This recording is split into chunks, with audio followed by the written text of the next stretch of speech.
Hey everybody, Jeppy here, and oh my god, we just hit 100,000 subscribers on the channel. I'm gonna be running a giveaway for this Sir Jeppy lore video, 100K special. Dude, when I get the silver play button, it's going right there, baby. I thought since, well, you know, my channel is themed around lore, why not we just make like a lore video about my life? So I'm pretty much going to tell you my entire life story and show how appreciative I am of you all by doing 3 giveaways for the video. I'll ask 3 questions right now, in the middle, and at the end of the video, and all you have to do is just answer the question and you're entered in one of 3 of the giveaways. So starting with the first question of the giveaways, I'm curious, when did you start watching the YouTube channel? I always thought it'd be interesting to see how many new faces and how many OGs we have. If you wanted a chance to win all 3 prizes, then make sure to just stay at the end to answer every one. All right, so wow, 100,000 subscribers, 100,000 people. It's so hard to wrap your mind around. Like, you could fill entire stadiums and then some with that amount of people. Like, if 100,000 people were standing right in front of you,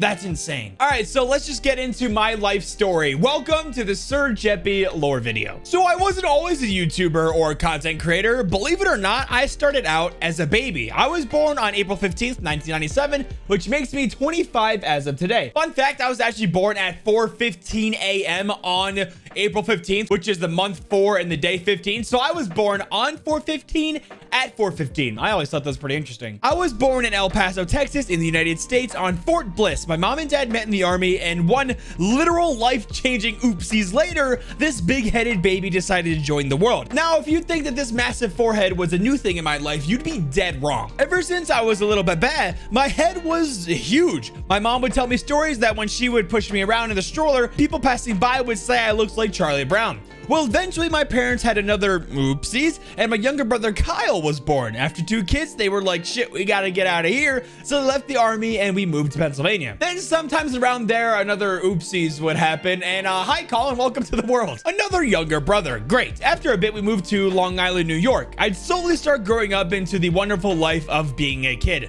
before any mind-numbing responsibilities like having a job or paying bills. Oh yeah, and during this time, my parents had another oopsies. And what's up, Jacob? Glad you could join the family. That's right, every single one of us were mistakes, but one could argue we were the best mistakes of our parents' lives, right? Speaking of my mom and dad, yeah, they're pretty cool. My mom has been in the nursing field for like her entire life, and my dad has been a diesel mechanic or been a fleet manager for garbage trucks pretty much his whole life as well. It was pretty awesome growing up. I was very fortunate to grow up the way I did because we always had fun things to do, like play video games, go outside with friends, and with 3 brothers, at least one person was down to play like at all times. If I had to pick out like my 2 main interests as a kid, it would have to be like Pokemon and Star Wars. Well, it looks like I never grew up because as I'm sitting here 25 years old, those are still like my 2 favorite things. Oh yes, here's giveaway number 2. So if you want a chance to enter this giveaway as well, all you have to do is answer this question. What is your favorite video game or movie ever? My favorite game of all time is probably the original Star Wars Battlefront 2 on the PlayStation 2. Loved that game so much. And my favorite movie, without a doubt, is Star Wars Revenge of the Sith. I mean, how can you not love the insane lightsaber fights and how incredibly high the stakes were with Order 66 and all that amazing stuff? Well, moving on with the Sir Jeppy lore video. When I was in 2nd grade, we moved to Ohio, and I've lived here ever since. I was a good kid growing up, never really getting into any trouble, and for the most part, listened to my parents. You would think it would be like a chaotic nightmare raising 4 young boys, but in all reality, I'd like to think that my parents got incredibly lucky with how awesome we are. We never really talked back. We didn't steal from our parents or anything.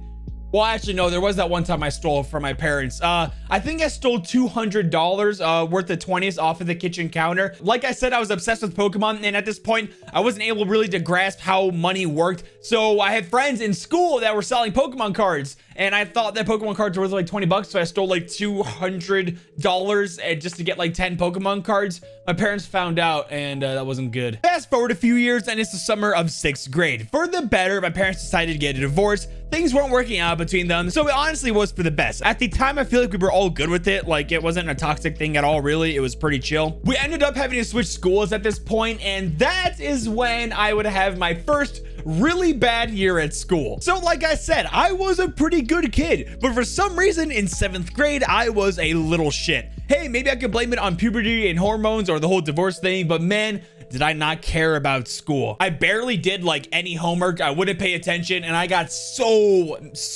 many detentions. It was actually kind of funny. I think I ended off 7th grade with a total of like 12 lunch detentions, 2 Wednesday detentions, and the most dreaded of them all, a Saturday detention. But my days of being a hashtag bad boy were over, because that summer I got my head on straight and decided to be a good kid again. I think around 7th through 8th grade is when I really started getting a huge passion for video games. Yeah, I like played games in the past and like loved them. Like I talked about, you know, Star Wars Battlefront 2 and like Lego Star Wars. But this is when I really transcended into like a love for video games with Call of Duty Modern Warfare on the PlayStation 3. It was a whole new world. Multiplayer with great graphics and intense gunfights. Like, what? I'd never done anything like this before. For years after this, from like 2007 to like all the way to like Call of Duty Black Ops 3, literally the only thing me or my brothers would play would be a Call of Duty game. Every single year we just get the new one. Those are some great times, actually. Well, speaking of great times, yay, I'm a senior in high school. I went to a career center for my 11th and 12th grades of school and took a class called Public Safety. It's basically a class to learn how to be a firefighter, an emergency medical technician,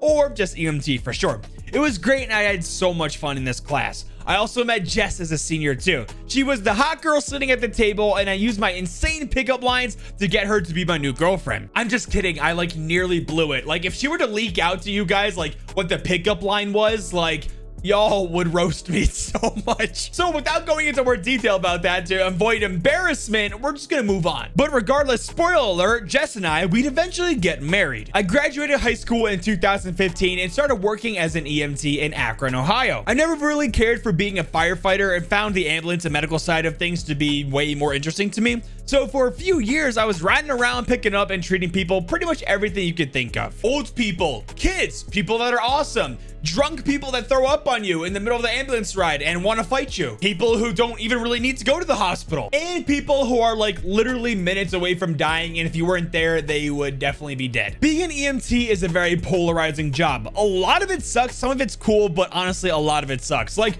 really sucks. Being constantly surrounded by hurt or sick people, picking up dead bodies once the coroner says it's okay to move them, seeing these filthy, disgusting, rundown houses with like 8 kids running around in them with dirty diapers, all so filthy, it really makes your heart break. I decided to go to paramedic school anyways to further my education. Paramedics can do more than EMTs. Like they could give IVs, they could give medications, they can interpret EKGs. They just have a lot more training than your typical EMTs. So I just thought maybe it'd be cool. But hey guys, we got that dub and got that paramedic cert. Yeah. Now, I was kind of sick of being on an ambulance at this point, though. I was 20 and having some back pain from lifting people off the ground all day, some of them pushing 400 pounds plus. I called them the job of the Huts. So that's when I decided to have a twist on my career and started working at a hospital as a paramedic. But not just any hospital, a pediatric level 1 trauma center. So basically the worst of the worst gets sent to your hospital, and it's all pediatrics, which is kids. Now, I'm sure, as you can imagine, it's very taxing on your mental to have like these awful, terrible things happen to like these beautiful souls of children. But yeah, it could be like really depressing sometimes. I'm going to spare you guys the details of like the awful shit I see while working there. But if you can picture a bad thing being done to a kid or happen to them, it's probably come through those doors. Now, on a much lighter note than all the stuff that we see at work all the time, this is when I started doing YouTube. Now, I've made like a few videos in the past before this point. It was just mostly about aquarium fish and like showing off all my aquariums and stuff. I used to be so obsessed with fish and had like 4 tanks at one point. I still have a really nice 135 gallon tank with turtles. I used to have a really nice reef tank, but the upkeep was just too much. Anyone who's had like a reef tank or saltwater tank knows what I'm talking about. Don't worry, I privated all of these awful videos because like my vlogging / aquarium videos were, I mean, so bad that I don't want anybody watching them. Now, around this time is when Jess and I bought our first ever home. It was just so cool to be able to look at your achievements and call it like your very own house. All of the hard work and going to school Jess and I did right after high school really paid off, because I feel like we were like the first ones out of our peers to actually own a home, which was a pretty cool thing. Anyways, back to YouTube. So I started transitioning from like the aquarium, the awful aquarium videos into like gaming content, but I first started off playing playing Star Wars Battlefront 2. I like loved that game, and I made a couple of videos on that. Now at this point, I didn't really have like a true desire or drive to like become a content creator, just like trying it out. Then I started uploading videos on Rainbow Six Siege. Now longtime fans of the channel probably found me from my Siege videos. Now I'm not going to lie, the early videos of my Siege career sucked and are really hard to watch for me in my opinion, but eventually I'd really get a passion for making content and devoting so much time and resources on how to get better. I started uploading more consistently with hopes of popping off. Finally, in February of 2021, it finally happened. The algorithm kicked in and one of my Siege lore videos started taking off. That in turn made the other people who watched the video on an operator go and watch all my other operator lore videos, which created a snowball effect, and bam, dude, I was seeing stars. I can't even describe the feeling you get when like every time you refresh your phone or refresh YouTube, that's another sub. Oh my God, 200 people just watched your video. Refresh again, another sub. Oh my God, more people watch your video. Like it is, until you have that happen to you, it's like, it's such a euphoric, like amazing feeling. It's not just that though, like that is really cool, but the reason why I'm saying that it's so cool is like when you finally start seeing your efforts and all the time where, you know, no one was watching, or you were staying up till 2 a.m. to edit video because you had to go to work the next day. Like to finally have something that you've been worked so hard for finally start paying off, and then to see the rewards from that is, I mean, incredible. But every great thing must come to an end. And unfortunately with Rainbow Six Siege, mostly due to cheaters and the extreme lack of content and meaningful updates on Ubisoft's part, the player base and fans started to leave. And since a lot of people stopped playing, you know, Rainbow Six Siege, that means they weren't gonna be watching videos on it anymore, which hit a lot of creators really hard. My channel got impacted significantly. And the few months I had with massive success slowly dwindled away. Before I knew it, I was almost back down to the views before the big boom in February. No matter what I did or new video idea I had, no one was really watching the videos anymore.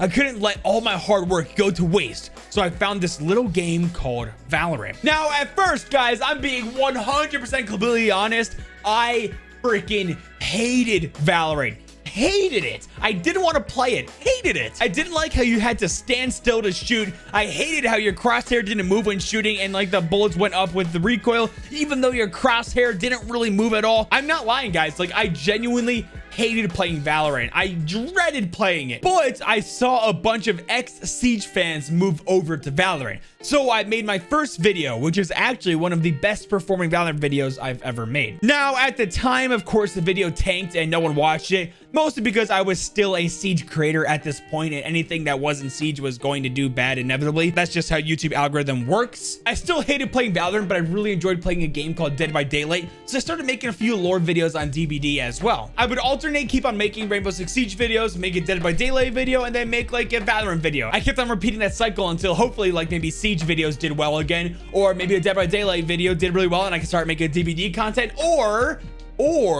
if a Valorant video started doing good and I could start making Valorant videos. But eventually that one little Valorant video, my first ever one, started gaining momentum. More Valorant fans were subscribing from that video to the YouTube channel. So whenever I'd upload like a Valorant video, Siege, or DVD rotation I would do, more people would start watching the Valorant videos now. But it took me a good bit to finally cut all ties to Siege and DBD as well, but I finally did. Right around my Phoenix lore video. That's the first video of my complete transition to Valorant. And honestly, guys, it was one of the best decisions I really ever made for my career. Because pretty soon after that, the channel finally started gaining momentum again. I'd like to say I did what very few creators can say they've done in the past as well. I completely moved from one game or niche when it failed to another game or niche and saw the same success, if not better, than I did in the past. By keeping the core theme of the channel the same as I did with, you know, lore, for example, I was able to take as many people who enjoyed stories and lore from Siege and try to see how much people I can transition over to Valorant while trying to get a new Valorant audience. And I'd like to say that it really worked. I was somehow able to revive my channel and all the countless hours and work I put into it. In November of 2021, I made another amazing decision I'm so grateful for. I hired an editor. I'm sure you noticed that the videos are really good quality. At least I think they are. That's all because of Cypher. No, not that Cypher. This one. He's been my editor ever since. I still do edit some of my own videos, like here and there, like, you know, lore news updates and stuff. I'm actually editing this video right here, but he does all the other projects. So like Cypher, I'm forever grateful for you, bro. One thing I forgot to mention, which I kind of spoiled earlier in the video, is Jess and I got married on July 18th, 2021. We've been together ever since I was in high school in 2015, and currently it's 2022. So like, you know, we've been together for like 7 years, and our 1-year anniversary is actually coming up in a few days. So like things are going really well. You know, of course it was expensive to have a wedding, but it was really fun, you know, getting married, of course, and, you know, seeing you in that dress, Jess, and calling my wife, and then seeing all our family and friends join us as well. My cats wouldn't leave me alone. So here, guys, you want to see the camera? This is it. And now we're pretty much all caught up to present day. Okay, fine, you can get down, man. Yeah, we're pretty much caught up to present day. We just hit 100K subscribers on the YouTube channel. I got a home with a loving wife and 3 cats, a good support system. The only thing we need to complete our family is a little bit bed, which I can't wait to have. I have no idea what the future holds. How far will the channel go? I recently hired a thumbnail artist, Fabi, too, so he's been helping out a ton on getting the thumbnail quality better. Honestly, I'm so excited to see what's next for not only the channel, but my life. So that leaves me with the last question for the 3rd prize in this video, and I gotta ask you guys, what is something you are really excited or looking forward to in life? Whatever that is, it could be anything. Go ahead and leave that in the comments below. I seriously can't thank you all for giving me a chance in this content creation journey. It honestly is like the coolest thing ever. It really is. And like, it is a lot of hard work and very stressful. And I'm not an anxious person at all. I really ain't. But like sometimes content creation on YouTube can make me pretty anxious. But of course, thank you all so much. We literally wouldn't be here without you guys watching the videos and, you know, sharing with your friends and, you know, enjoying this stuff as well. I really hope you guys enjoyed this Sir Jeppy 100K special lore video, and good luck to anyone who entered the giveaway. I appreciate you all for watching me. So if you enjoyed the video, make sure to leave a like and subscribe notifications if you're new. Now, with all that being said, Jeppy out. Thank you all for 100K.